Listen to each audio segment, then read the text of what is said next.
بالعالمين حمدا كثيرا طيبا مباركا فيه كما يحب ربنا ويرضاه أشهد أن لا إله إلا الله وحده لا شريك له وأشهد أن محمدا عبده ورسوله يقول الله جل وعلا يا أيها الذين آمنوا اتقوا الله حق تقاته ولا تموتن إلا وأنتم مسلمون وقوله تعالى يا أيها الذين آمنوا اتقوا الله وقولوا قولا سديدا يصلح لكم أعمالكم ويغفر لكم ذنوبكم ومن يطع الله ورسوله فقد فاز فوزا عظيما أما بعد.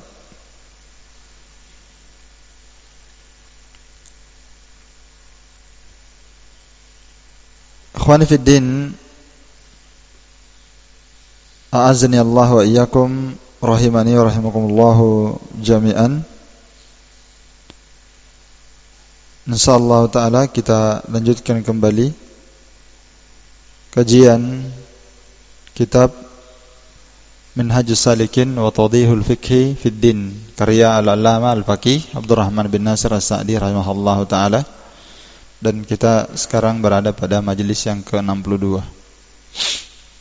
Pada pembahasan yang terakhir kemarin kita sudah jelaskan tentang ahwal al-imam wal ma'mum, kondisi imam dan makmum. Ada arba'u halat, ada 4 kondisi keadaan. Kondisi keadaan yang pertama adalah mutaba'ah, makmum mutaba'ah kepada imam. Ini yang disyariatkan, bahwa seorang makmum tidak boleh dia melakukan gerakan sampai imamnya selesai pada rukun yang setelahnya. Tidak boleh seorang makmum berpindah ke satu rukun kepada rukun setelahnya sampai imamnya selesai. Kita sudah sebutkan 2 dalil, yaitu hadis Abu Hurairah dan hadis Al-Barra ibn Azib. Kata Al-Barra bahwa para sahabat mereka tidak membungkukkan punggung mereka untuk turun bersujud sampai Nabi telah meletakkan jidatnya di tembok, di lantai, ya. Kemudian dan ini ijma' para ulama bahwa makmum wajib ittiba' pada imam dalam perkara ikhtiar atau dalam perkara zahir. Adapun dalam perkara yang khafi, dalam perkara yang tidak zahir, maka tidak ada kewajiban untuk mutaba'ah. Sudah kita jelaskan, ya. Yang kedua, kondisi imam bersama makmum adalah musabaqah, yakni makmum mendahului imam. Dan makmum mendahului imam ada 2 kondisi, sudah kita jelaskan, yaitu mendahului imam dalam rukun perbuatan dan yang kedua dalam rukun bacaan. Adapun dalam rukun perbuatan, maka sudah dijelaskan kemarin bahwa apabila makmum mendahului imam dalam perbuatan imam, ya seperti ruku misalnya, dia mendahului imam ruku, dia dulu yang ruku baru imam, atau dia dulu yang bangkit dari ruku, sami Allahu liman hamidah, dia yang mendahului imam. Atau sujud, dia lebih dahulu sujud dibandingkan imam. Ini perkaranya zahir, ya, jelas. Maka kita katakan bahwa ini hukumnya haram, 1.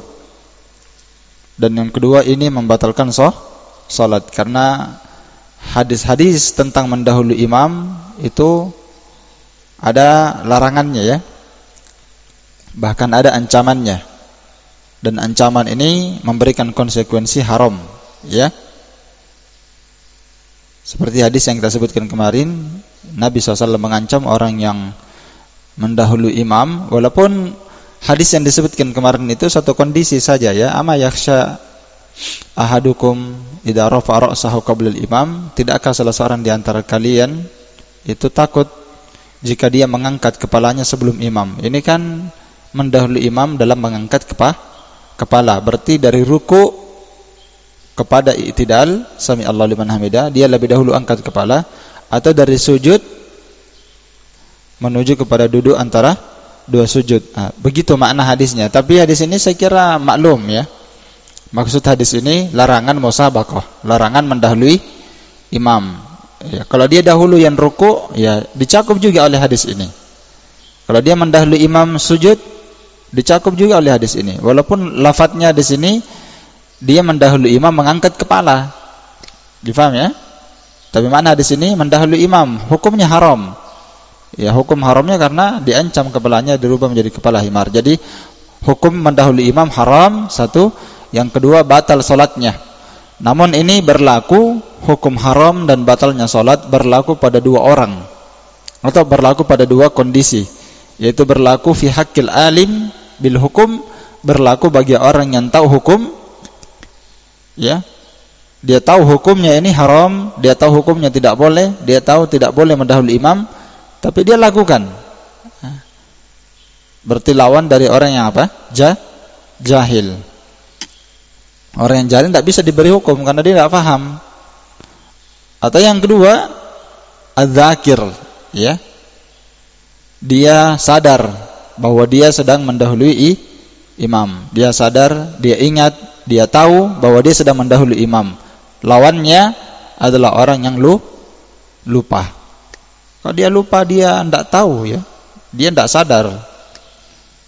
Dia sangka imam sudah sujud, dia turun bersujud. Atau dia sangka imam sudah angkat kepalanya, duduk antara dua sujud, dia langsung duduk. Padahal imamnya masih sujud. Ini orang tidak tahu ya. Dia tidak sadar. Ya, beda dengan orang yang sadar, dia tahu, dia sengaja. Iya. Dan ini tentang batalnya salat orang yang seperti ini selama dia tahu hukumnya dan selama dia sadar, dia ingat. Ini adalah pendapat Imam Ahmad, Ibnu Hazm, ba'dhu Syafi'iyah wal Hanabilah, dan juga pendapat Asy-Syaikh As-Sa'di, dan juga dipegang oleh Asy-Syaikh Muhammad bin Shalih Al-Utsaimin rahimahullahu taala. Iya. Dan bentuk yang kedua dari mendahului imam, yaitu mendahului imam dalam bacaan. Mendahului imam dalam bacaan ini ada dua kondisi. Mendahului imam dalam bacaan ada dua kondisi. Ada yang membatalkan salat dan ada yang tidak membatalkan, ya. Kalau dia mendahului imam dalam bacaan takbiratul ihram, itu yang membatalkan. Ya. Sudah kita jelaskan kemarin. Kalau dia mendahului imam dalam bacaan takbiratul ihram, itu saja yang membatalkan. Adapun selain daripada takbiratul ihram itu tidak batal. Ma ada dalik la yubtis shalah. Selain daripada takbiratul ihram maka tidak membatalkan salat. Ya. Seperti apa yang disebutkan, misalnya law sabaqal imam, law sabaqal ma'mum al-imam. Kalau misalnya seandainya makmum mendahului imam bi qiraatil Fatihah, dia lebih dahulu baca Al-Fatihah. Dia lebih dahulu selesai baca tasyahud misalnya. Ya, atau dia lebih dahulu baca at-tasbih. At-tasbih ini dzikir ya, dzikir ruku dan sujud. Karena ini tidak didengarkan ya.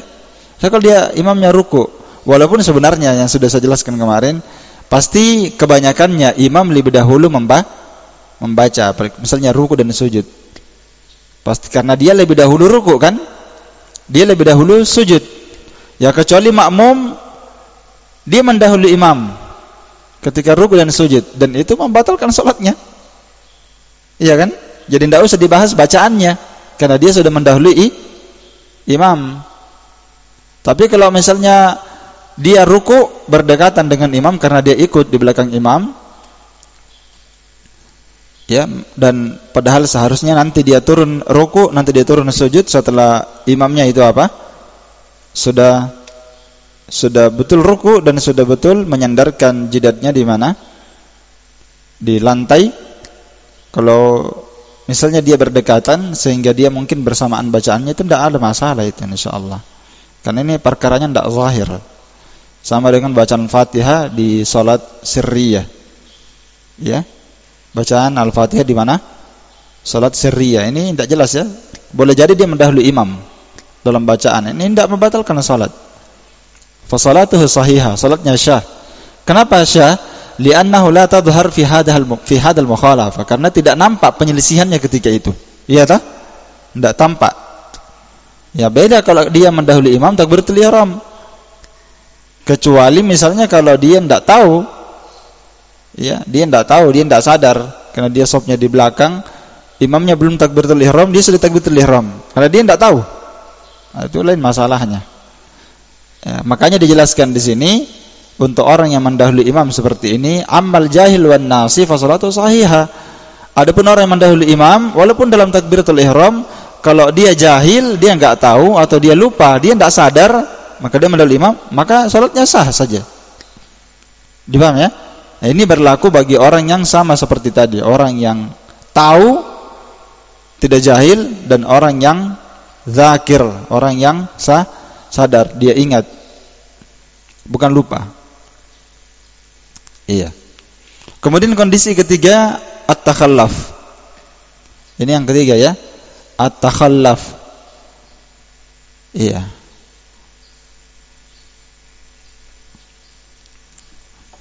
Taib. At-takhallaf artinya orang yang tertinggal. Orang yang tertinggal rukun, sudah kita jelaskan kemarin, orang yang tertinggal rukun dari rukun salat, dia tidak berpindah kepada rukun kecuali setelah imamnya berpindah lagi. Jadi dia kayak kejar-kejaran begitu. Imamnya ruku, dia masih sibuk berdiri. Imamnya sami Allahu liman hamidah, dia baru turun ruku. Ya. Jadi imamnya sudah turun bersujud, dia sibuk masih berdiri. Nanti imamnya duduk antara dua sujud, baru dia turun bersujud. Nah, ini takhallaf namanya. Hukum takhallaf seperti ini, kata para ulama, dihukumi sama dengan hukum al-musabaqah. Dihukumi sama dengan orang yang mendahului imam oleh sebagian para ulama. Ya. Jadi hukum takhallaf, tertinggal dari imam, sengaja, maksudnya sengaja ya, sengaja dia tertinggal dari imam, dia lambat-lambat. Padahal Nabi SAW dimerintahkan innama ju'ilal imam liyutamma bi. Ini dalilnya ya, imam dijadikan untuk diikuti. Fa idza kabbara fakabbiru. Dalilnya sama aja sebenarnya. Kalau dia bertakbir, maka takbirlah kalian. Berarti kan kita dilarang takhallaf. Karena makna fa di situ litakif, ya kan? Takif itu bila muhla maknanya. Harus segera ikut.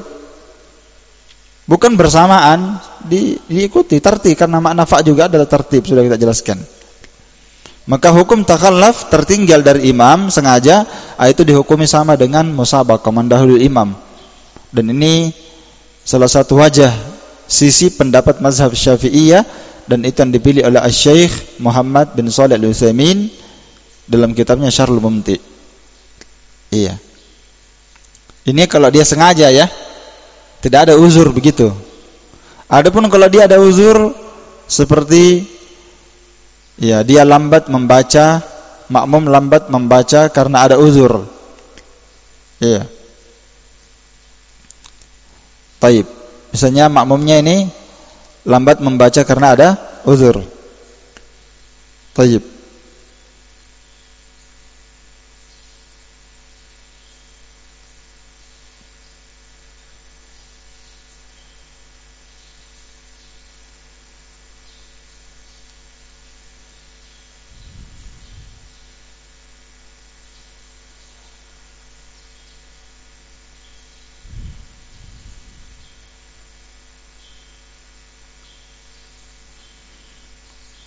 Ya, bata' itu artinya lambat ya.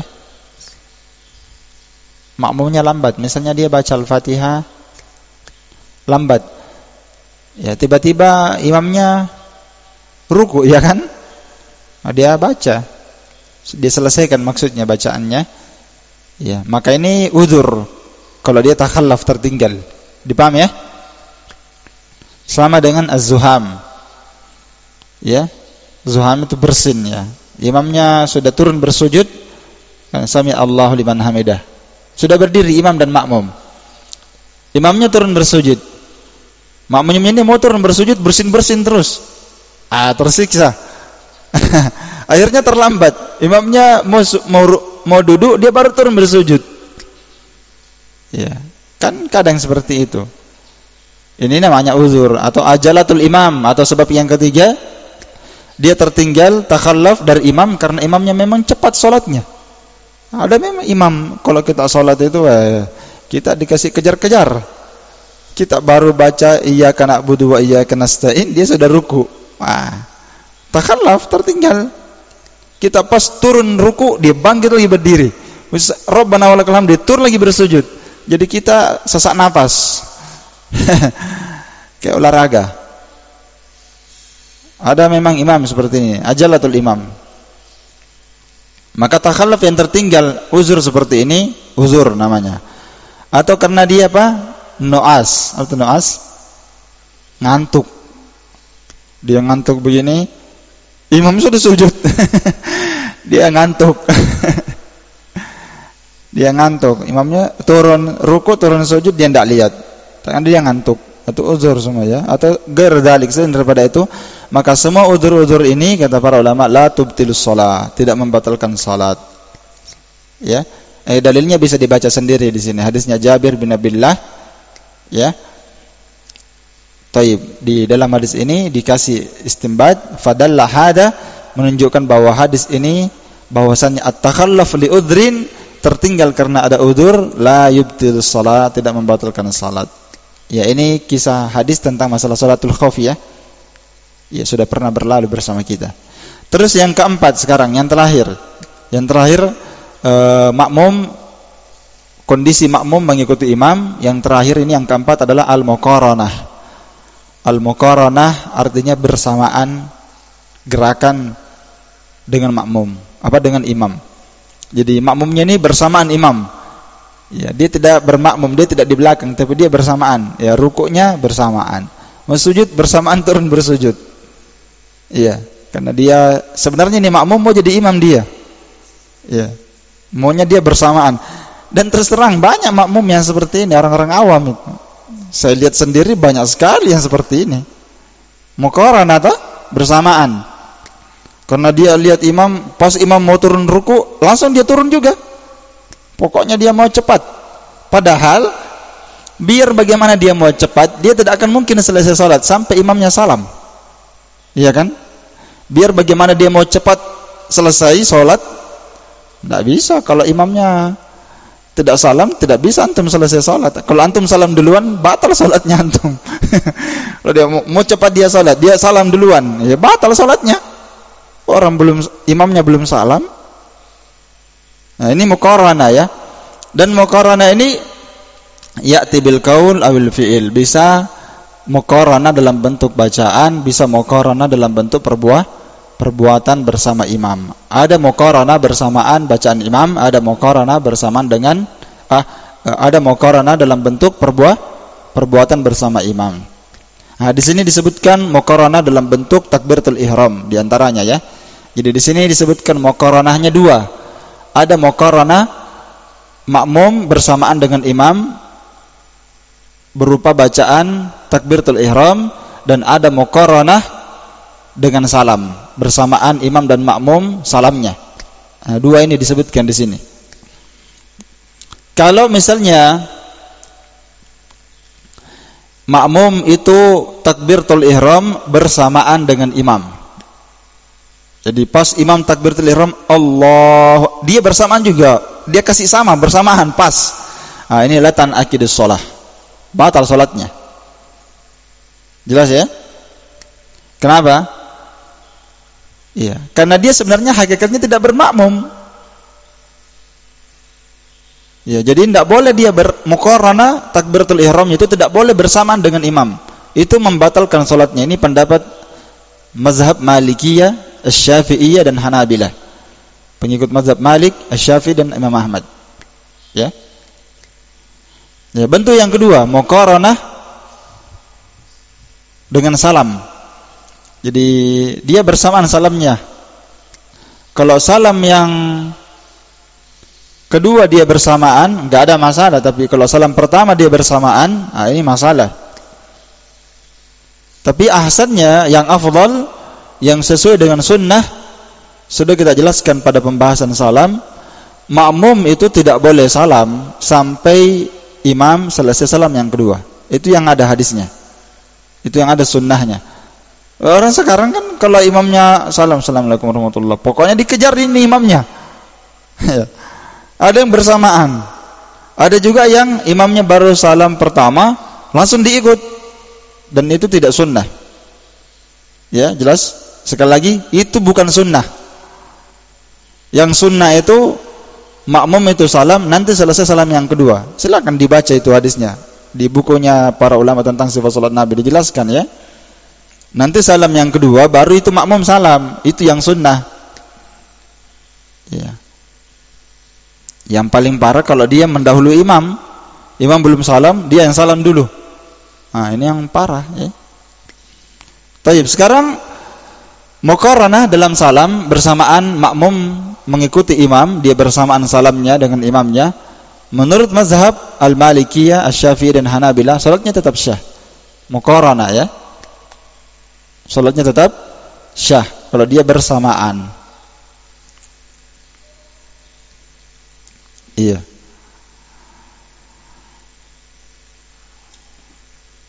Adapun selain muqaranah ya, muqaranah pada selain dua itu tadi, selain takbiratul ihram dan selain apa? Salam, kan salat itu ada ucapan, ada bacaan dan ada perbuatan. Kalau dia muqaranah di situ, dia bersamaan, itu hukumnya dibenci ya. Makruh walaupun salatnya syah. Ya, kita katakan mungkin dia berdosa kalau dia muqaranah karena dia menyelisih hadis Nabi SAW. Inna maju ilal imam liyutamma bih, menyelisih sunnah ya. Paling minimal kita katakan menyelisih sunnah walaupun tidak membatalkan salatnya. Karena ijtama'a ma'ahu fir rukun ya. Karena dia bersamaan dalam rukun, iya. Baik. Kita berpindah ya. Masih banyak pembahasan yang butuh kita baca. Kata Sa'di rahimahullah taala di matan pembahasan tentang salatnya makmum di belakang imam yang duduk. Ini pembahasan kita sekarang. Kita berpindah kepada pembahasan yang baru, yaitu hukum salatnya makmum di belakang imam yang duduk. Apakah makmum juga ikut duduk atau harus berdiri atau bagaimana? Kata Sa'di rahimahullah imatan, wa idza shalla qa'iman, ini hadis sambungan.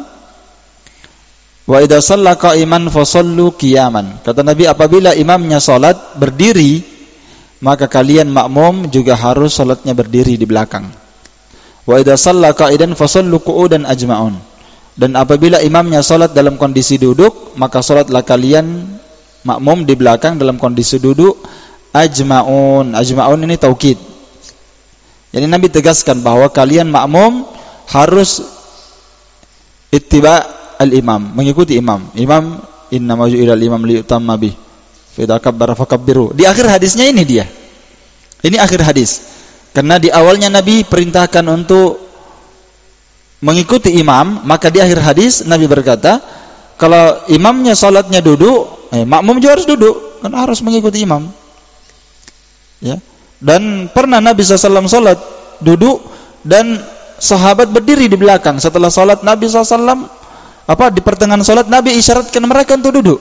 Ya. Sementara salat Nabi duduk ya. Waktu itu Nabi duduk. Kemudian sahabat ada yang berdiri. Itu di sifat salat Nabi ada dijelaskan hadis itu. Ya. Sementara duduk. Kemudian makmum sahabat di belakang berdiri. Maka Nabi isyaratkan mereka disuruh apa? Disuruh duduk semua. Ikuti imamnya. Nah, maka setelah selesai salat Nabi memberikan nasihat. Hampir saja kalian melakukan seperti yang dilakukan oleh Faris dan Rum. Orang kafir. Karena mereka berbuat seperti itu kepada rajanya. Ya. Baik. Mereka berbuat seperti itu kepada rajanya. Dan Nabi SAW, saya kira antum ketahui, Nabi SAW itu benci dihormati dengan cara seperti itu. Ya, biasa kalau ada berdiri ya, dia berdiri ruku berlebihan dalam mengagungkan. Jadi Nabi tidak mau yang seperti itu, Nabi melarang. Jadi kalau imamnya berduduk, makmum juga harus duduk. Kalau imamnya berdiri, maka makmum juga berdiri. Disuruh ikuti sama gerakannya. Baik. Nah, di dalam hadis ini dikeluarkan oleh Imam Abu Daud, wa asluhu fis sahihain, dan asal hadis ini ada dalam Bukhari Muslim. Iya. Baik. Jadi di sini kalimat, dan ini pada salat pada salat wajib ya, yang umumnya ini salat wajib. Karena salat wajib itu yang zahirnya yang ada makmum, walaupun ada juga salat sunnah berjamaah ya, seperti tarawih dan semisal dengannya. Maka wajib mengikuti imam, baik dalam salat wajib maupun dalam salat sunnah sama. Ini kalau salat sunnahnya berjamaah. Ini kalau dia duduk, maknanya kata para ulama, idza shalla qa'idan, ya, itu qa'idan kita bahas. Kalau salatnya imam qa'idan, duduknya ini karena ada uzur, kan? Ya, kalau imamnya duduk salat tidak ada uzurnya, batal salatnya. Iya. Jelas sekali. Berdiri salat wajib itu wajib, rukun salat bagi orang yang qadir alaih, bagi orang yang mampu untuk berdiri, maka itu rukun salat. Kalau dia duduk tidak ada uzur, batal salatnya. Iya. Batal salatnya. Jadi kalau imamnya duduk karena ada uzur, apakah sakit atau dia oleng, kalau dia berdiri maka ada uzur, dia boleh duduk, maka makmum juga diperintahkan untuk apa? Untuk duduk. Iya.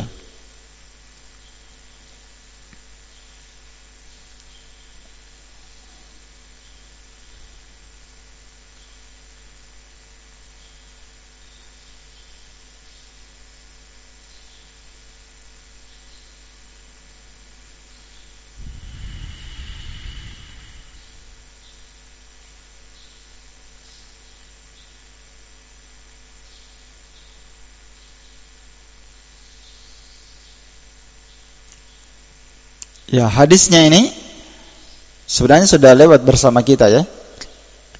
Hadisnya ini sudah lewat bersama kita. Ini diulang lagi di sini di syarah. Hadis Anas bin Malik sudah kita bacakan. Inna maju ilal imam liyutamma bi fa idza shalla qa'iman fa shallu qiyaman. Imam dijadikan itu untuk diikuti. Kalau salatnya berdiri, maka kalian juga harus berdiri. Wa idza raka'a farka'u. Jika dia ruku', ruku'lah kalian. Wa idza rafa'a farfa'u, kalau dia bangkit dari ruku maka angkatlah kepala kalian. Kalau imamnya baca sami Allahu liman hamidah, bacalah rabbana walakal hamdu. Wa idza shalla qa'iman fasallu qiyaman. Kalau dia salatnya berdiri, salat berdirilah kalian wahai makmum. Dan jika imamnya duduk, maka duduklah kalian ajma'un. Hadisnya jelas ya. Nah, di sini ada faedah saya sebutkan ya. Baik.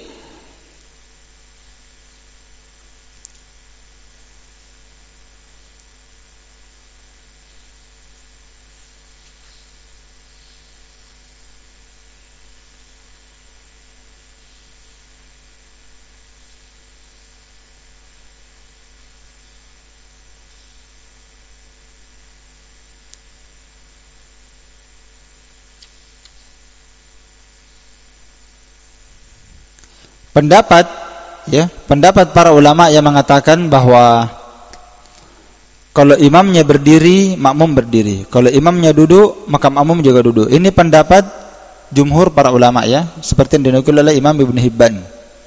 Ini pendapat Usaid bin Khudair. Usaid bin Khudair ini sahabat Nabi SAW, sahabat Ansar ya. Qais bin Qahat, Jabir bin Abdullah, Abu Hurairah. Ini pendapat para sahabat. Dan ini juga dikuatkan oleh Jabir bin Zaid, Imam Al-Auza'i, Imam Malik, Malik bin Anas, Imam Ahmad, Ishaq bin Rahawai, ya, Ishaq bin Ibrahim Ar-Rahawai, ya maksudnya ya, Abu Ayyub, Sulaiman bin Daud Al-Hashimi, dan banyak dari kalangan para ulama dan yang mengikuti mereka dari kalangan ashabul hadis seperti Muhammad bin Nasr, ya, Muhammad bin Ishaq bin Khuzaimah. Tidak ada seorang pun di antara mereka yang memandang dari kalangan para sahabat ya, tidak ada yang melihat adanya khilaf di kalangan haula'il arba'ah, di kalangan empat ya, imam empat atau empat sahabat yang disebutkan tadi ya. Tidak ada perselisihan di kalangan mereka. Taib. Tidak ada perselisihan ya dalam masalah apa? Bahwa kalau sebentar dulu ya. Tidak ada perselisihan di kalangan mereka kalau imamnya berdiri, makmum berdiri, imamnya duduk, maka makmum duduk. Kemudian sini ada ini yang saya maksudkan tadi yang disebutkan oleh Ibnu Rajab, yang saya maksudkan faedah. Kata Ibn Rajab, ini faedah penting, yusallil qadir alal qiyam khalfal imam al-jalis jalisan. Iya. Seorang makmum yang mampu berdiri salat di belakang imam, salat di belakang imam yang duduk, maka makmum yang mampu berdiri juga dia harus salat dalam kondisi duduk meskipun dia mampu berdiri. Kan kita punya kaidah, asalnya seorang tidak boleh duduk dalam salat wajib kecuali dia tidak sanggup berdiri. Kalau dia duduk salat wajib, dia salat duduk di salat wajib padahal dia mampu berdiri, apa hukum salatnya? Batal, tidak sah. Nah, sekarang ini masalahnya makmum. Makmum ini mampu berdiri, ya kan? Dia mampu berdiri, tapi dia duduk. Kenapa dia duduk?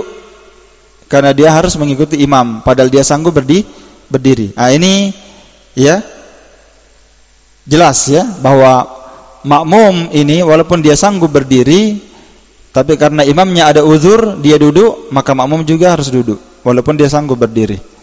Ya, dan ini yang diriwayatkan dari para sahabat, la yu'raf anhum ikhtilafu fi dzalik. Tidak diketahui ada perselisihan di kalangan mereka.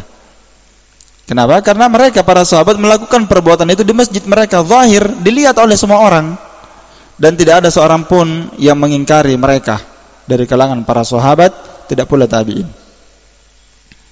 Iya. Dan ini masih ada satu faedah lagi yang pernah saya jabarkan ya. Kalau ini berlaku ya, menurut pendapat yang lebih kuat, ini berlaku kalau dia salat dari awal berdiri. Dari awal dia berdiri, maka makmum juga berdiri, ya kan? Kalau dari awal dia duduk, maka makmum juga apa? Duduk. Ini kalau dari awal dia ikuti seperti itu, makmumnya mengikuti. Adapun kalau di pertengahan, tadinya imam berdiri, kemudian di pertengahan salat, rakaat kedua misalnya, rakaat ketiga, tiba-tiba dia duduk karena dia mungkin oleng misalnya ya, mungkin tiba-tiba pusing atau oleng, atau tiba-tiba dia sakit, tidak enak perasaannya, tiba-tiba di rakaat kedua dia duduk, maka tidak ada kewajiban makmum untuk ikut duduk, nggak ada. Jelas ya? Makmumnya tetap dalam kondisi berdiri. Jadi imamnya nanti salatnya duduk berisyarat, jadi dia duduk salatnya berisyarat sujud, duduk, berisyarat duduk, kemudian dia bangkit berdiri. Bangkit berdirinya tetap dalam kondisi apa? Duduk. Jadi imamnya berdiri, makmumnya berdiri.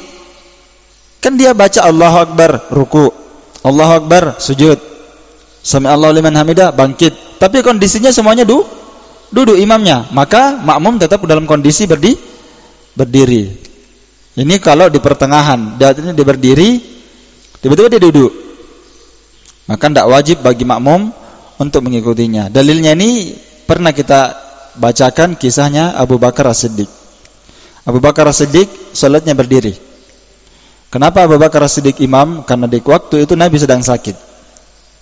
Di pertengahan salat, Nabi SAW diantar keluar dari kamarnya karena beliau sakit, dipapah ya, diantar keluar dari kamarnya. Kemudian Abu Bakar melirik, menoleh, dan ini dalil juga para ulama tentang bolehnya menoleh kalau ada hajat.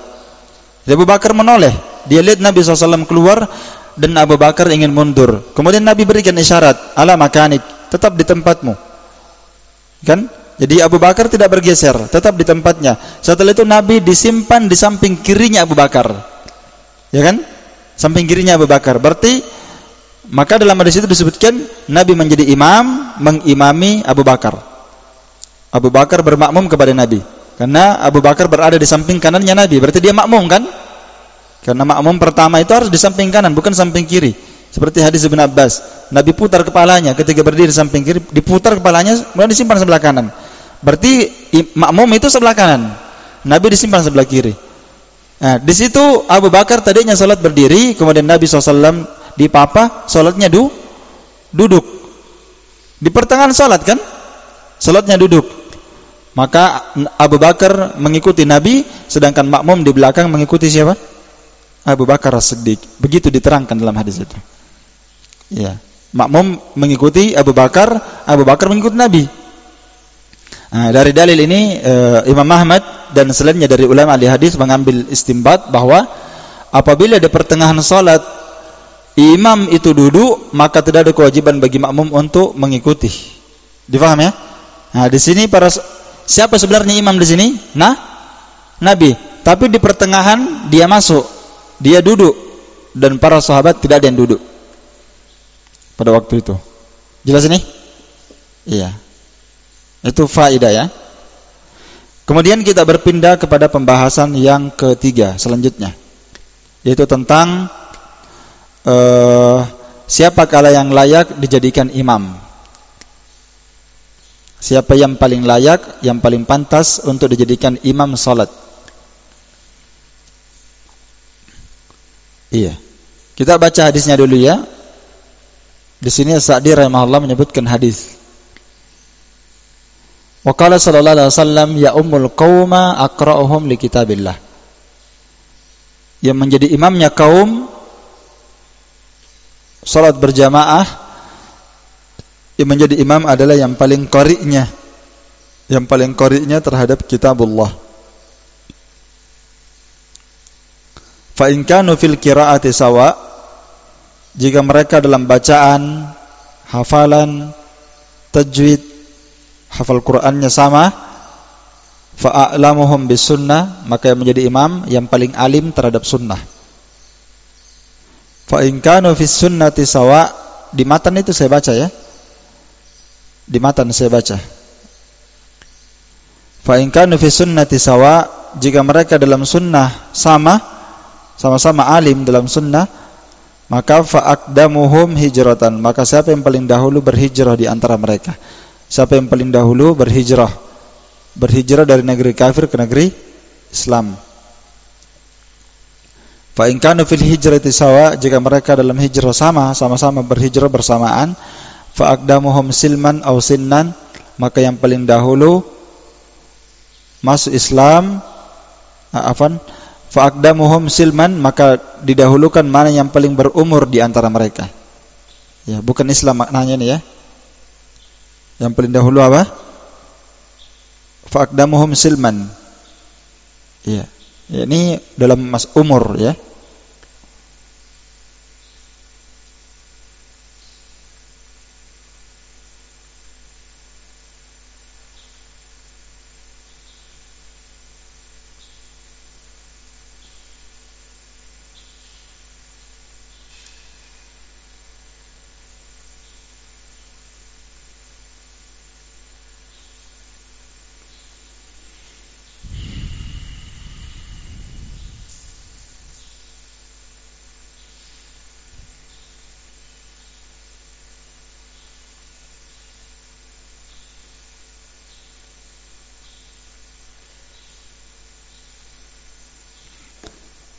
Dari hadis ini kita ambil padanya 4 faedah. Yang ciri dan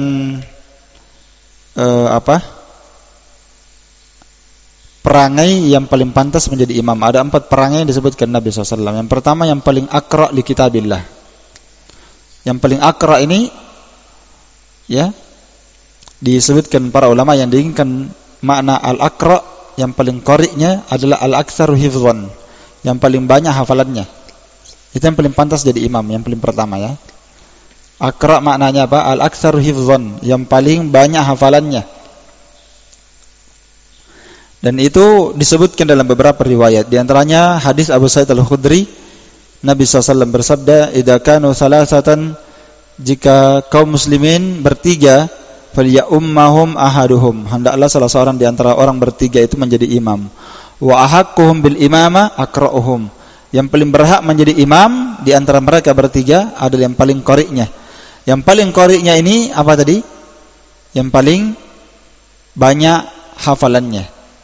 Di antara dalil yang menunjukkan tentang hal itu adalah hadis Amr bin Salamah. Amr bin Salamah radhiyallahu taala anhuma bercerita, fa idza hadaratis shalah, ketika waktu salat telah hadir. Kata Amr bin Salamah, ketika waktu salat telah hadir, tiba. Falyu'adzin ahadukum. Ini hadis Nabi SAW ya. Jadi Nabi SAW bersabda, tidak disebutkan di sini marfu'an ya, harusnya disebutkan marfu'an hadis ini. Amr bin Salamah marfu'an begitu. Karena kalau begini kalimatnya, berarti ini ucapannya Amr bin Salamah ini. Ini kalimatnya kurang nih. Ada Amr bin Salamah marfu'an, secara marfu'. Nabi SAW bersabda, fa idza hadartis shalah, apabila waktu salat telah hadir, falyu'adzin ahadukum, hendaklah salah seorang di antara kalian azan, waliyummakum aktsarukum Qur'anan, dan yang menjadi imam di antara kalian yang paling banyak Qur'annya, yang paling banyak hafalannya. Ini dalil bahwa makna al-aqra yang paling qari'nya adalah yang paling banyak apa? Hafalannya. Dan para ulama juga menyebutkan di antara kandungan makna aqra, selain banyaknya hafalan, yang paling bagus bacaannya dan tajwidnya. Itu di antara makna qari' juga. Karena kadang ada orang hafalannya tidak terlalu banyak tapi tajwidnya lebih bagus. Nah, itu juga jadi pertimbangan. Walaupun sebenarnya asal makna di sini yang paling akra'nya, asal maknanya adalah apa? Yang paling banyak hafalannya. Itu yang paling pantas jadi imam. Kata Amr bin Salamah, fanadharu, ketika hadir waktu salat seperti ini, ya, mereka pun melihat. Kata Amr bin Salamah, mereka melihat siapa yang paling pantas menjadi imam. Ya. Falam yakun ahadun aktsaru Qur'anan minni, maka ketika mereka melihat-lihat siapa yang jadi imam, tidak ada seorang pun yang lebih banyak hafalannya dibandingkan saya. Ya, kata siapa? Amr bin Salamah. Mereka melihat siapa yang jadi imam. Tidak ada yang paling banyak hafalannya di antara mereka kecuali saya yang paling banyak hafalannya. Lima kuntu atalaqqa minar rukban. Ya, maksud ini gambaran bahwa karena beliau memang banyak menghafal, banyak talaqi. Faqaddamuni baina aidihim, maka mereka pun mengedepankan saya di depan mereka. Maksudnya mereka pun menjadikan saya sebagai apa? Imam. Wa ana ibnu sittin aw sab'i sinin. Padahal waktu itu saya masih berumur 6 tahun atau 7 tahun. Wah. Ya umurnya 6 tahun. Dia jadi imam. Seperti siapa itu kalau 6 tahun? Di atasnya Musli. Luar biasa ini ya. Berarti itu yang dipahami sahabat. Yang paling qari menjadi imam, yang paling banyak hafalannya. Dan orang yang paling banyak hafalan Qur'annya, maka dialah yang lebih mulia di zaman Nabi SAW. Dan itu sangat banyak hadisnya ya. Dikisahkan di perang Uhud itu, banyak sahabat yang meninggal di sana ya. Sedangkan kain kafan itu sedikit kain kafannya.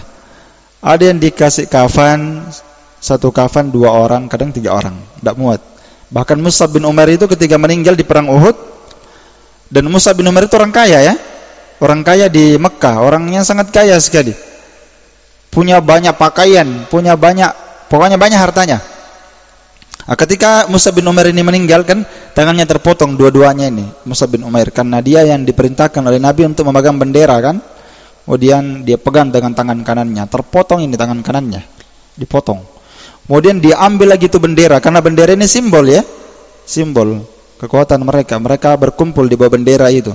Diambil dengan tangan kirinya, potong lagi tangan kirinya nih, habis tangannya. Jadi dia kedup itu bendera, pakai tangannya ini yang terpotong ini, pakai lengannya dia ambil lagi, sampai dia terluka sampai 80 atau 90 tusukan baru mati. Nah, ketika setelah meninggal, nggak ada pakaiannya Mus'ab bin Umair kecuali satu saja. Nah, itu yang kalau ditutupi bagian kepalanya maka betisnya kelihatan. Dan kalau ditutupi bagian bawahnya, ya mukanya kelihatan. Nah, itu gambaran bahwa mereka itu tidak punya pakaian sedikit. Jadi ketika mau dimasukkan ke liang lahat, kata Nabi SAW, dahulukan di antara mereka yang paling banyak hafalan Qur'annya. Yang paling banyak apa? Hafalan Qur'annya. Itu makna aqra'uhum. Dan ada kisah ini ketika, ya karena yang jadi imam ini anak-anak ya. Amr bin Salamah, umurnya masih berapa? 6 atau 7 tahun. Dikisahkan dalam hadis yang panjang ketika Amr bin Salamah jadi imam, ya, seorang ummahat di belakang berkata, dia berkata kepada para sahabat, tolong diperbaiki imamnya antum, kelihatan bolanya di belakang. Masa anak kecil. Ya, karena pakaian, antum paham maksudnya? Pakaiannya itu kelihatan auratnya di belakang. Jadi kata ummahat, tolong perbaiki imamnya antum, kelihatan itu yang anak kecil. Iya.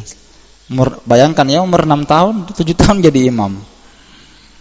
Antum bisa baca kisahnya Amr bin Salamah ketika jadi imam itu ya. Ada kisahnya panjang itu.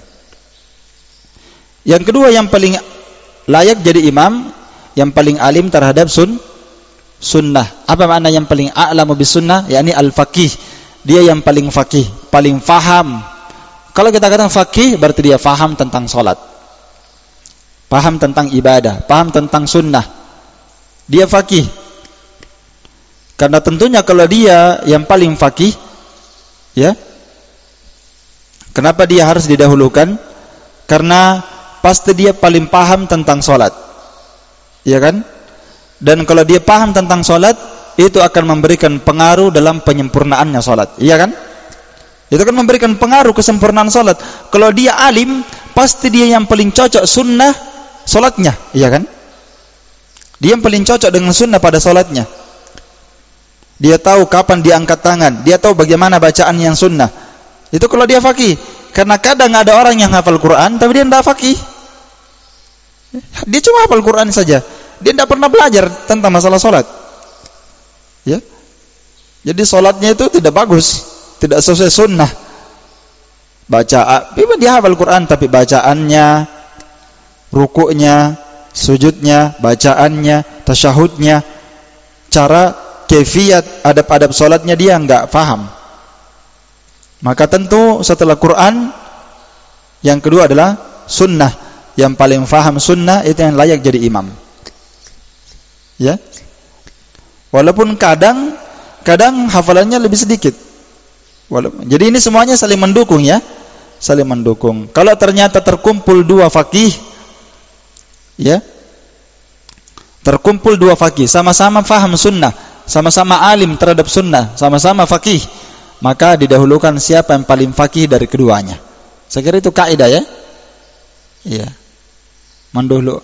Apa kalau ada dua maslahat yang terkumpul, maka didahulukan mana yang paling apa? Yang paling besar maslahatnya. Kalau dua mafsadat terkumpul harus ditempuh salah satunya, maka diambil mana yang paling kecil mafsadatnya. Ini dia sudah di antara dalilnya. Terus yang ketiga, kalau keduanya sama-sama alim, faqih, maka yang paling dahulu berhijrah, meninggalkan negeri kafir menuju kepada negeri Islam. Yang terakhir, yang keempat, al-akbaru sinnan, yang paling berumur di antara mereka. Kalau misalnya sama-sama hafal Qur'annya sama-sama hafal Qur'an. Yang kedua, sama-sama faqih, maka dilihat yang ketiga, mana yang paling dahulu berhijrah. Kalau ternyata sama, mana yang paling berumur, paling tua di antara mereka. Dalilnya adalah hadis Malik ibn al-Huwairith. Kata Malik ibn al-Huwairith, ini hadisnya masyhur ya, hadis banyak sekali faedah hadis ini. Ya, inilah hadis sambungan hadis sallu kama ra'aitumuni usalli. Jadi hadis sallu kama ra'aitumuni usalli itu hadisnya panjang. Ini hadisnya sudah. Kelengkapannya hadis ini. Iya. Kata Malik bin Huwairits, ataina ila Nabi sallallahu alaihi wasallam wa nahnu syababatun mutaqarribun. Kami mendatangi Nabi sallallahu alaihi wasallam sedangkan kami pada waktu itu masih muda belia. Mutaqarribun, umur kami berdekatan. Ya. Mereka semuanya yang datang kepada Nabi itu anak-anak muda. Ini dalil tentang apa? Keutamaan menuntut ilmu di masa muda. Mereka itu kampungnya bukan di Madinah, jauh rumah mereka. Tapi mereka berkumpul bersama anak muda dan mereka sudah menikah. Nah, jadi nggak ada penghalang orang menuntut ilmu walaupun sudah menikah. Hadisnya ini. Bahkan mereka itu masih muda belia. Syababah.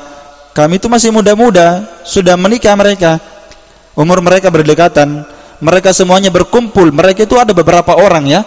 Mereka itu ada beberapa orang memang sengaja berkumpul untuk datang ke Madinah menuntut ilmu di sana beberapa hari, setelah itu mereka pulang. Kalau ada waktu mereka datang lagi, begitu. Ini keutamaan rihlah, pergi menuntut ilmu. Walaupun orang sudah menikah, tidak ada penghalang bagi dia untuk belajar. Ya. Fa aqamna indahu 20 yauman wa lailah. Maka kami tinggal bersama Nabi SAW menuntut ilmu selama kurang lebih 20 hari atau 20 malam. 20 hari atau 20 malam. Bukan 40 hari, 20 hari, 20 malam ya. Maksudnya 20 hari atau 20 malam, begitu. Jadi sudah 20 hari dia menuntut ilmu. Jadi dia ambil ilmu daripada Nabi SAW, mengambil ilmu hadis. Wa kana Rasulullah SAW rahiman rafiqan, kata Malik bin Al-Khuwairis. Dan pada waktu itu, dan adalah Nabi SAW itu orangnya rahim, rafiq, orangnya sangat kasih sayang kepada umatnya, kasih sayang kepada sahabatnya, rafiqan, sangat lembut orangnya, kata Malik ibn Khuwairis. Falamma dhanna anna qad ishtahayna ahlana aw qad ishtaqna, ketika Nabi SAW sudah melihat kami, dan Nabi SAW melihat kami rindu dengan keluarga kami, ya namanya orang sudah menikah, ya makanya jarang itu orang pergi menuntut ilmu, jarang dia bisa tinggal 1 tahun, 6 bulan itu lari pulang. Kalau dia tinggalkan istrinya. Dan itu terjadi pada para sahabat. 20 hari saja dia mau, Nabi sudah, kata Malik ibn Khuwairis, Nabi melihat kami itu sudah rindu sekali, kami mau berjumpa dengan keluarga kami. Dan itu Nabi lihat mereka. Ya, Nabi sudah, kan gayanya orang itu kalau rindu kelihatan. Kayak dia galau begitu. Apa? Sembaran mi dia main nih. Telepon mi terus. Nah, itu galau, mau pulang. Jadi Nabi melihat mereka sudah mulai rindu dengan keluarga mereka, dan itu ada tanda-tandanya. Maka Nabi SAW memahaminya. Karena Nabi itu orangnya, makanya Malik mendahulukan kalimat rahiman rafiqan, karena itu hubungannya dengan ini. Begitu maksudnya. Adalah Nabi itu orangnya sangat lembut, sangat perasa begitu. Dia tahu orang ya, peka orangnya. Beda kayak macam kita aja, orang sudah mau kelepar-kelepar, kita tidak paham. Kenapa dia itu? Orang ini sudah masalah sekali orang itu. Sa'alna amman tarakna, maka Nabi pun mulai bertanya tentang orang yang kami tinggalkan di belakang kami. Ya, fa akhbarnahu, kami pun mengabarkannya. Jadi Nabi bertanya tentang keluarga ya. Gimana kabarnya keluarga kalian? Gitu. Dan memang luar biasa nih Nabi SAW ya, dalam mendidik. Ya, nggak ada samanya. Maka setelah itu Nabi berkata, irji'u ila ahlikum. Kalau begitu pulanglah kalian menjumpai keluarga-keluarga kalian. Fa'aqimu fihim. Tegakkanlah mereka. Apa makna aqimu fihim? Ini bagus dibaca syarahnya di sini ya. Banyak sekali faedah di sini, betul. Cuma kalau saya mau syarah nanti kita keluar dari pembahasan. Banyak sekali faedah di sini. Kata Nabi, pulanglah kalian ke rumah keluarga kalian. Ini dalil ikhwani fillah. Itu keluarga tidak boleh ditinggal lama itu sebenarnya. Asalnya ya. Karena keluarga itu butuh juga kebutuhan batin. Bukan cuma uang ya. Makanya kata para ulama, senikmat-nikmat pekerjaan, kata para ulama, adalah pekerjaan yang ada di kampung.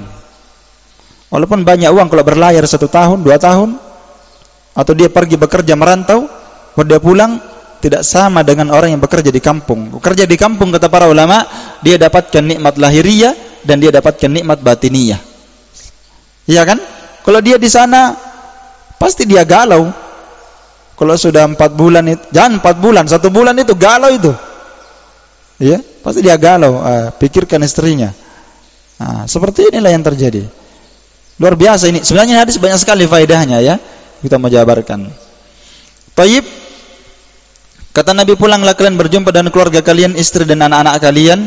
Fa'aqimu fihim, tegakkanlah mereka. Maksudnya, tegakkanlah mereka di atas agama. Ya.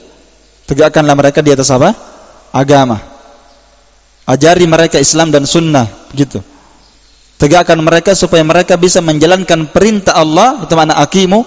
Tegakkan perintah Allah Subhanahu wa taala, tinggalkan apa yang Allah haramkan. Allimuhum wa muruhum. Allimuhum maksudnya ajari mereka adab. Ajari mereka sunnah. Muruhum, perintahkan mereka supaya menegakkan perintah Allah dan meninggalkan apa yang Allah haramkan. Allimuhum yakni ajarkan mereka adab. Ajarkan mereka ilmu. Ajarkan mereka apa yang kamu sudah ketahui. Karena itu kewajiban bagi orang tua. Ya. Kewajiban bagi orang tua, kewajiban bagi suami itu wajib dia mengajarkan ilmu kepada istrinya. Ya. Makanya seorang yang sudah berkeluarga, dia tidak hanya punya kewajiban memberikan nafkah kepada keluarganya, tapi dia wajib memberikan nafkah berupa ilmu agama kepada istri, dan itu juga hukumnya wajib. Bukan cuma memberikan uang belanja saja, tapi dia harus paling minimal mengajarkan ilmu kepada istrinya. Kalau dia tidak sanggup mengajarkan ilmu kepada istrinya, maka dia antar istrinya pergi ke majelis. Itu kata para ulama.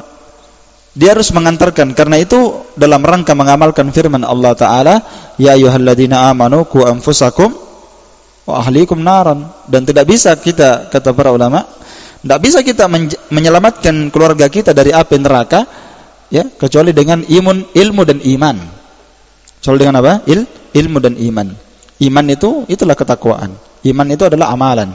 Iman itu adalah amalan saleh, ketaatan, ibadah. Itu iman.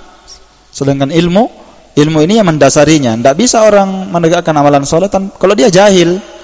Nah, dengan cara seperti itu kita selamatkan keluarga dari api neraka. Kalau kita tidak bisa mengajarkan dia ilmu agama, maka kita berikan kepada dia fasilitas untuk belajar. Ya. Kita berikan dia fasilitas untuk belajar. Kalau tidak datang ke majelis, ya paling tidak kan ada HP. Dia belajar. Sekarang ini kalau orang mau belajar, waktu 24 jam itu tidak cukup. Tidak cukup itu. Kalau dia ikut, sekarang orang buka pelajaran online itu banyak sekali. Pelajaran tajwid ada. Gratis, ada banyak sekali sekarang. Buka pelajaran tajwid, buka pelajaran bahasa Arab, buka pelajaran banyak. Ini saja taklim kita ini Minhajus Salikin, kalau orang dengarkan dari awal kan banyak faedah dia dapat. Misalnya kan ada pelajaran fikih setiap hari, dia dengarkan. Yang jelas dalam sehari kata Al-Imam An-Nawawi rahimahullah taala, adab talib, dan antara adab seorang talib harus dalam sehari itu ada tambahan faedah. Itu adab seorang talib. Jangan dalam sehari enggak ada faedah didapatkan. Harus ada tambahan faedah. Harus dia mencatat atau harus dia pokoknya bertambah faedahnya. Dan itulah keberkahan waktu dan umur kita. Setiap hari ada tambahan. Ya. Jadi harus diajari istri. Wa muruhum, perintahkan mereka. Wa dzakara asya'a ahfadhuha aw la ahfadhuha. Dan Nabi menyebutkan beberapa ilmu yang sebagiannya saya hafal dan sebagiannya saya tidak hafal. Ya, karena Nabi itu memberikan wejangan, ya, kalau orang-orang seperti ini butuh diajari ilmu, ikhwani fillah, karena dia adalah orang-orang yang jauh. Ada itu orang yang jauh pergi menuntut ilmu kan? Jauh dia, kasihan, datang ke sini. Kesempatannya dia menuntut ilmu itu tidak setiap waktu mereka ada. Jadi mereka datang 20 hari, setelah itu mereka pulang. Mereka juga harus ada istrinya, ada anaknya, harus dia bekerja, harus dia melayani. Jadi tidak setiap waktu dia punya waktu. Makanya Nabi memberikan dia banyak ilmu, sampai sebagiannya ada yang dia hafalkan dan ada yang dia tidak hafalkan. Iya. Banyak sekali faedah di sini. Kemudian kata Nabi SAW, "Shallu kama ra'aitumuni usolli." Nah, inilah hadis masyhur. Ternyata hadisnya di sini, ya. Ya, hadisnya di sini. Ini sebenarnya hadisnya panjang, ya. Hadis ini dikeluarkan oleh Imam Al-Bukhari, terkenal. Malik bin Al-Huwairits riwayat Al-Bukhari, hadis "Shallu kama ra'aitumuni usolli." Salatlah kalian sebagaimana kalian melihat saya salat. Jadi mereka ini sudah mendapatkan banyak faedah. Iya kan? Sudah mendapatkan banyak faedah bersama Nabi SAW. Apa yang mereka dapatkan? Banyak sekali. Mereka tidak hanya mendapatkan ilmu hadis, mereka juga melihat akhlak dan adabnya Nabi SAW. Ya. Walaupun ini dalam masalah salat disebutkan di sini, tapi kan mereka banyak faedah, dapat faedah dari Nabi SAW. Bagaimana Nabi dalam bergaul, bagaimana Nabi dalam imamnya, bagaimana dalam akhlak dan adabnya. Ya. Banyak sekali faedah. Faedah hadaratis salatu falyu'adzil lakum ahadukum. Maka apabila salat telah hadir, telah tiba waktunya, hendaklah salah seorang di antara kalian itu azan. Wal ya'ummakum akbarukum, dan yang menjadi imamnya di antara kalian yang paling kabirnya, yang paling tua di antara kalian. Nah, ini yang paling tuanya ini tentunya yang pertama yang paling hafidh Quran, yang paling banyak hafalannya, paling bagus bacaannya. Kemudian yang kedua yang paling faqih terhadap sunnah, paling alim terhadap sunnah. Kemudian yang ketiga, yang paling dahulu apa? Berhijrah. Kemudian yang keempat, yang paling berumur di antara mereka.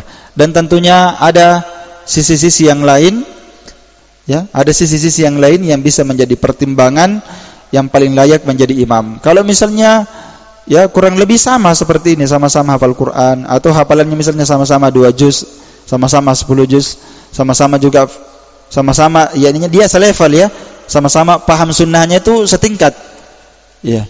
Kemudian sama-sama juga masuk Islam. Kalau kita sekarang ya sama-sama berhijrah, mungkin tidak ada yang berhijrah karena kita tinggal di negeri Islam. Ya, kalau misalnya sama-sama juga umurnya, maka ada sisi yang lain yang bisa dijadikan pertimbangan kata para ulama. Apa itu? Yang pertama, kalau misalnya semua sisi itu tadi semuanya sama, maka didahulukan di antara mereka siapa yang paling dahulu masuk Islam. Ya kan? Misalnya ini masuk Islam setelah dia berumur 10 tahun. Ini masuk Islam setelah berumur 15 tahun. Maka yang masuk Islam berumur 10 tahun lebih dahulu. Tapi kalau sama-sama dari lahir dia sudah Islam karena orang tuanya Islam, maka dilihat sisi yang lain. Apa sisi yang lain? Ziyadatul wara'. Siapa yang paling wara' di antara keduanya? Sama-sama faqih, sama-sama hafal Quran. Maka siapa yang paling wara', paling berhati-hati dari perkara haram di antara mereka berdua, itu yang didahulukan jadi imam. Dan ya sisi yang lain, tafdilul jamaah. Siapa yang paling diridhoi oleh jamaah? Siapa yang paling dianggap afdal, yang paling diridhoi oleh jamaah? Karena itu sisi pentingnya. Kadang jamaah dia melihat ini yang paling layak jadi imam, walaupun sama-sama layak, tapi ini yang paling layak. Kenapa? Karena ini. Ada alasannya juga. Ya. Jadi dilihat juga tafdilnya jamaah, karena tidak boleh seorang imam menjadi imam di sebuah kaum di mana kaum itu membenci dia. Tidak boleh dia jadi imam di situ. Ya. Karena itu tidak akan menjadikan kaum muslimin menjadi bersatu kalimatnya. Mereka akan saling. Coba lihat masjid, kasih contoh ya, dan itu banyak kejadian. Coba lihat masjid yang makmum itu berselisih tentang imamnya, berkelahi terus itu. Sudah banyak masjid yang seperti itu. Jamaah sop kanan dia maunya imamnya ini, jamaah yang di sop kiri maunya imamnya ini. Akhirnya apa yang terjadi? Banyak masjid yang terjadi, bahkan di tempat kita ini terjadi. Kalau imam itu yang naik, sebagian jamaah itu keluar, dia tidak mau sholat. Iya, tidak mau sholat dia. Kalau imam yang satu naik, sudah takbiratul ihram, pas dia lihat imamnya, ini imam kurang ajar yang naik. Dia tidak suka, dia pulang. Bayangkan ya, dan itu terjadi di beberapa tempat di sini, di Pinrang ini. Saya tahu terjadi seperti itu. Ada beberapa masjid yang begitu. Ya, di tempat yang kita biasa taklim juga di situ. Itu jamaahnya sampai berkelahi. Karena dia tidak suka imamnya. Nah, itulah masalahnya ya. Dan kalau ternyata semuanya itu sama, masih ada sisi-sisi yang lain. Seperti apa? Qur'ah. Diundi. Kalau misalnya sama semua ya, bagus semua. Tidak tahu mana yang paling bagus karena sama-sama semua sisi itu tadi. Ya Qur'ah di apa? Di apa tadi? Diundi. Dan itu undian, diundi seperti ini ada kaidahnya ya. Kapan? Ya. Kapan diundi? Diundi ini tusyra'u, disyariatkan indat tasawi wa adamu wujudil murajjah. Atau kaidah luar biasa. Dan banyak faedah yang masuk ke dalamnya. Itu kaidah ya. Qur'ah kata para ulama ini kaidah dalam disebutkan kaidahnya dalam Al-Qawaid wal Usul Al-Jami'ah karya Syekh Abdurrahman bin Nasr As-Sa'di. Ya. Al-Qur'atu syara'u, diundi itu disyariatkan kapan? Indat tasawi, ketika hak itu sama.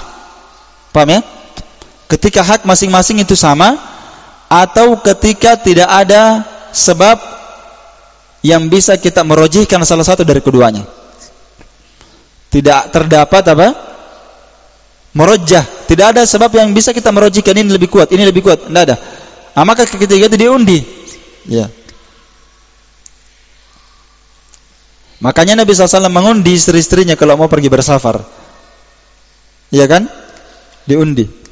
Karena Rasulullah SAW idza arada safaran Nabi kalau ingin bersafar, aqra'a bainan nisa'ihi. Nabi mengundi di antara istrinya siapa yang ikut bersafar bersama Nabi. Karena masing-masing mereka mau ikut dan hak semua mereka sama. Istri kan punya hak yang sama semua, seimbang, harus adil. Iya, maka siapa yang keluar undian di antara mereka, maka mereka yang ikut bersafar. Kalau kita mau safar, kalau kita tidak perlu diundi karena tidak ada istrinya dua, satu saja. Itu terus yang ikut. Ya, tidak boleh diundi karena satu. Diundi itu kalau ada hak yang sama di situ, seperti imam mau azan, dua orang yang bertengkar, mau masing-masing azan. Ya, makanya diundi. Ini kapan? Kalau tidak ada Kalau tidak ada imam ratibnya. Kalau tidak ada tukang azan yang sudah tetap, baru bisa diundi. Kalau sudah ada imam ratib, imam tetap, sudah ada tukang azan tetap, jangan ada orang datang mentang-mentang bagus suaranya, dia maju imam atau dia maju jadi azan, tukang azan. Itu dilarang dalam hadis. Kenapa dilarang? Karena sudah ada orang, walaupun yang azan itu suaranya kerokok begitu, tidak boleh yang maju azan itu yang bagus suaranya, tidak boleh. Kenapa? Karena dia sudah jadi tukang azan ratib di situ. Itu namanya dia punya wilayah di situ, begitu. Dia punya sultan. Sama dengan imam, walaupun imamnya itu orang tua, suaranya tidak, biar pakai mic tidak kedengaran, tetap dia harus jadi imam, walaupun di belakangnya ada yang hafiz 30 juz. Jelas? Karena itu sultannya dia. Haknya dia, tidak boleh kita maju ke situ kecuali dia kasih izin. Tapi biasa orang tua seperti ini, saya yang paling layak jadi imam di sini. Suaranya sudah tidak ada. Iya. Dan itulah masjid, ikhwani fiddin. Kalau kita belajar fikih, luar biasa pengaruhnya ya. Itu sebenarnya masjid, banyak orang mau ke masjid seandainya masjid itu ditata dengan baik. Seperti apa? Masjidnya bersih, karpetnya bagus, iya kan? Imamnya bagus suaranya, tukang azannya bagus. Itu kan bisa mendorong orang ke masjid. Kalau azannya luar biasa suaranya, wah, siapa yang azan itu? Orang kampung langsung datang ke masjid. Itu berpengaruh. Lalu yang jadi imam suaranya kayak Sudais. Kaum muslimin berbondong-bondong ke masjid. Itu pendorong kan? Coba sekarang kenapa orang malas ke masjid? Tukang azannya nggak ada suaranya. Suaranya sudah terputus-putus. Imamnya juga ini nggak layak jadi imam. Tapi karena dia di situ yang jadi bos memang, jadi dia yang kapling itu imam. Pokoknya jangan ya ada ganti saya sampai saya mati. Padahal banyak yang layak jadi imam. Orang malas ke masjid kalau seperti itu. Mana lagi karpetnya sudah 2 tahun tidak pernah dicuci. Mau pergi sholat, karpetnya bau sekali. Masjidnya nggak pernah disapu. Itu kan buat orang malas. Sudah masjidnya panas, kipasnya kurang, mic-nya juga tidak bagus. Kalau dia baca, biar bacaannya bagus tapi suaranya ngentang-ngentang, tidak bagus. Itu kan semuanya berpengaruh, ikhwan fillah. Coba kalau orang punya masjid, dia tata masjidnya seperti ini, itu akan mendorong orang untuk sholat di masjid. Makanya Nabi, Islam, syariat mengatur tentang masalah imamah. Ya, coba orang ikuti ini, insyaallah taala bagus. Dan hadis yang terakhir ini sebagai penutup dari hadis ini penentu. Ini penentu. Apa kata Nabi SAW? Wala ya'ummanna ar-rajulur rajula fi sultani, dan jangan sekali-kali seseorang mengimami di wilayah kekuasaannya. Jangan dia menjadi imam di situ di wilayah kekuasaannya orang. Walaupun dia hafiz, paham sunnah. Wala yaqud fi baitihi ala takrimatihi illa biizni, dan janganlah seseorang itu duduk di rumahnya orang yang dia sebenarnya dimuliakan di situ. Ini makna kalimat yaqud, duduk di rumah orang, maksudnya duduk di kursi tertentu yang dia duduk di situ. Kan ada memang kursi tertentu itu, memang dia jangan duduk di situ. Ya, jangan dia duduk di situ yang dia memang dimuliakan duduk di kursi itu. Jangan kamu duduk di situ kecuali kamu dikasih izin. Memang tidak ada yang duduk di situ kecuali dia. Lalu datanglah antum bertamu, antum pergi duduk di situ. Antum duduk langsung di situ, semua orang bermuka masam melihat antum. Orang jahil, gak paham sunnah, duduk di tempat yang bukan haknya. Itu nggak pantas. Karena itu wilayah dia, kekuasaan dia. Ya, duduk di tempat yang layak lah. Jadi ini dalil menjelaskan kepada kita bahwa ya at-tertib as-sabiq laisa ala itlaqi. Tertib yang kita sebutkan tadi, hafidz Quran, paham sunnah. Kemudian yang ketiga, yang paling dahulu berhijrah. Kemudian yang paling dahulu yang paling berumur. Ada tadi paling dahulu masuk Islam, paling wara, didahulukan oleh jamaah. Kemudian qur'ah diundi. Ini tertib bukan maknanya mutlak harus begitu, ini baru ini, tidak. Kenapa? Qad yakunul mafdul fadilan. Kadang orang yang mafdul, kadang orang yang kurang keutamaannya, dia lebih afdal jadi imam. Difaham? Faman lahu sultan atau as-salitah wa wilayah, siapa yang memiliki kekuasaan atau dia memiliki wilayah, apakah wilayahnya ammah seperti apa? Presiden, itu wilayah ammah, dia menguasai wilayah secara umum di negeri itu, ya kan? Dia mau datang ke Sulawesi, walaupun dia tinggal di Jakarta, dia datang ke Sulawesi. Sulawesi ini adalah wilayah dia. Bahasa kasarnya dia yang punya kekuasaannya kan. Maka kalau dia datang misalnya ke Sulawesi, misalnya presiden, ada imam di situ, imam ratib. Asalnya kan tidak boleh diganti toh? Tapi dia lebih layak jadi imam. Karena itu wilayah dia. Jelas ini? Jadi ini tidak berlaku secara tertib. Wilayatun amma atau wilayatun khassah. Wilayatun khassah seperti apa? Gubernur, bupati. Nah itu maknanya. Itu yuqaddam ala ghairi, dia harus lebih dikedepankan dibandingkan semua yang lainnya. Walaupun yang berdiri di belakangnya hafidz Quran, boleh dikatakan hafidz Quran lebih layak, ya kan? Ada orang ulama di belakangnya, tapi yang paling layak jadi imam itu tadi, yang punya sultan dan punya wilayah. Yang punya sultan dan punya wilayah. Wa in kana ghairuhu afdal minhu, meskipun orang yang berdiri di belakangnya lebih afdal dibandingkan dia. Iya kan? Iya. Ini berdasarkan sabda Nabi SAW, la ya'umanna ar-rajulur rajula fi sultani, janganlah seseorang itu menjadi mengimami orang lain dalam kekuasaan dan wilayahnya. Itu makna sultan. Kalau ada bupati, maka dia yang paling layak jadi imam, kecuali kalau dia memberikan izin seperti dalam hadis. Kalau bertanya, siapa imamnya? Antum menjadi imam saja. Maka dia bisa. Maka Amirul Mukminin, dia yang paling layak jadi imam. Wal Malik, raja. Wal Rais, pemimpin. Wal Amir, wal Rais. Maknanya kurang lebih sama ya, pemimpin, mudir, sama semua. Mudir daerah, dia pimpinannya di daerah itu, ya, mudirnya. Sahibud dar, atau dia pemilik rumah. Dia pemilik rumah, dia pemilik masjid. Dia yang punya itu rumah. Kemudian kebetulan sholat di rumah itu, maka sahibud dar yang paling layak jadi imam. Ya kan? Pemilik rumah itu, imamul masjid. Nah, jelas ini imam masjid ratib. Maksudnya imam masjid tetap. Sama dengan tukang azan. Tukang azan ratib. Ratib maksudnya tetap sudah. Dia sudah ditunjuk menjadi imam ratib. Dia sudah ditunjuk jadi muadzin ratib. Maka itu ada dalam wilayah kekuasaan dia. Jangan diganggu. Kecuali imam yang datang, Amirul Mukminin. Dan selain daripada mereka, dari orang-orang yang memiliki wilayah, semua mereka itu muqaddamun, harus didahulukan dibandingkan selainnya. Wa in kanu mafdulin, meskipun yang mereka yang jadi imam, jadi tukang azan, ya, yang jadi imam di rumahnya, yang jadi imam di masjidnya, atau dia yang jadi imam karena dia adalah amir, dia adalah pemimpin, meskipun mereka itu mafdul. Apa itu mafdul? Kurang keutamaannya, sedikit hafalannya, enggak faham sunnah, begitu. Ya kan? Sedangkan yang berdiri di belakangnya itu lebih afdal, maka dia lebih layak didahulukan dibandingkan selainnya, meskipun selainnya itu lebih alim, lebih hafal Quran dan seterusnya. Jelas ya? Iya. Taib.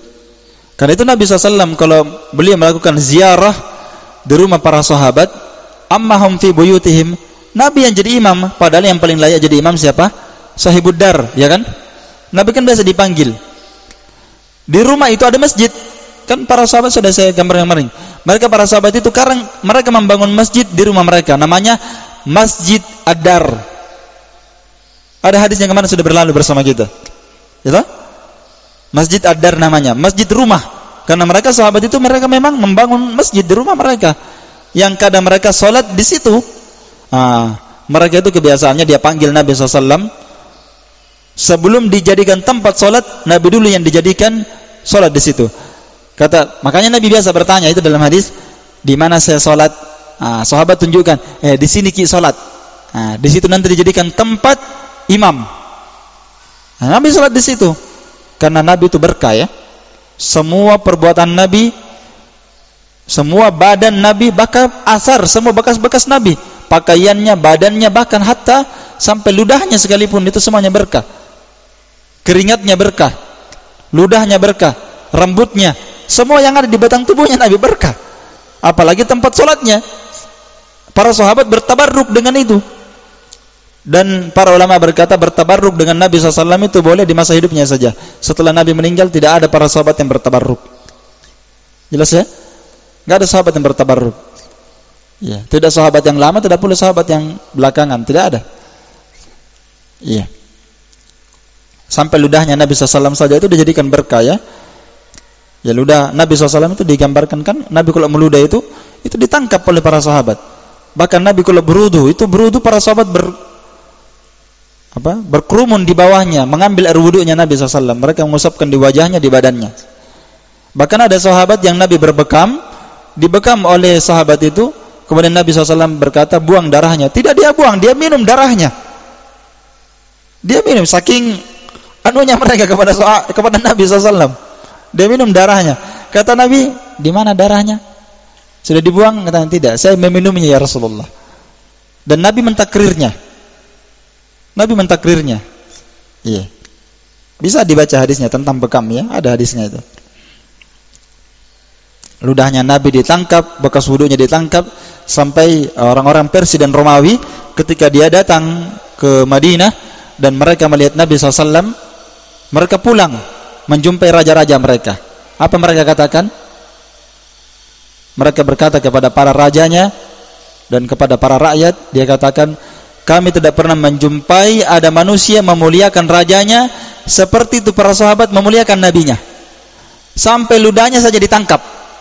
Kalau raja Persia Romawi ada yang tangkap ludahnya? Enggak ada. Iya kan? Iya.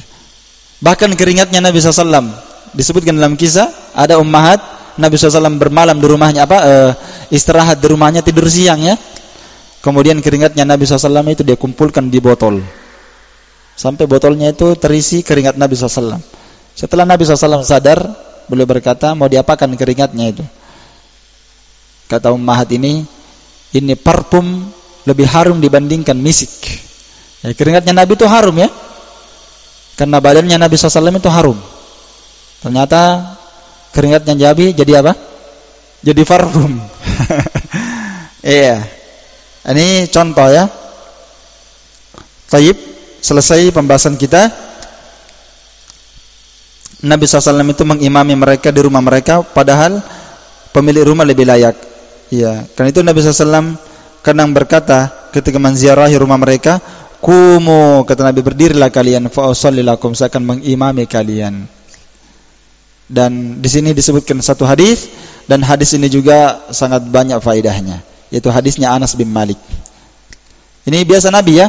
Nabi pernah dipanggil ya di rumahnya Anas atau di rumahnya siapa begitu. Ini hadis diriwayatkan oleh Imam Al-Bukhari dan Imam Muslim ya. Jadi kata Anas bin Malik, "Faqumtu ila hasirin lana qad iswadda min tuli ma lubis." Kata Anas bin Malik, maka saya pun berdiri di atas tikar kami. Jadi ini zahirnya Nabi dipanggil salat di rumahnya Anas bin Malik, dipanggil oleh Ummu Sulaim. Ya. Ibunya Anas bin Malik, Ummu Sulaim. Iya. Ayah tirinya bernama Abu Talha ya. Abu Talha.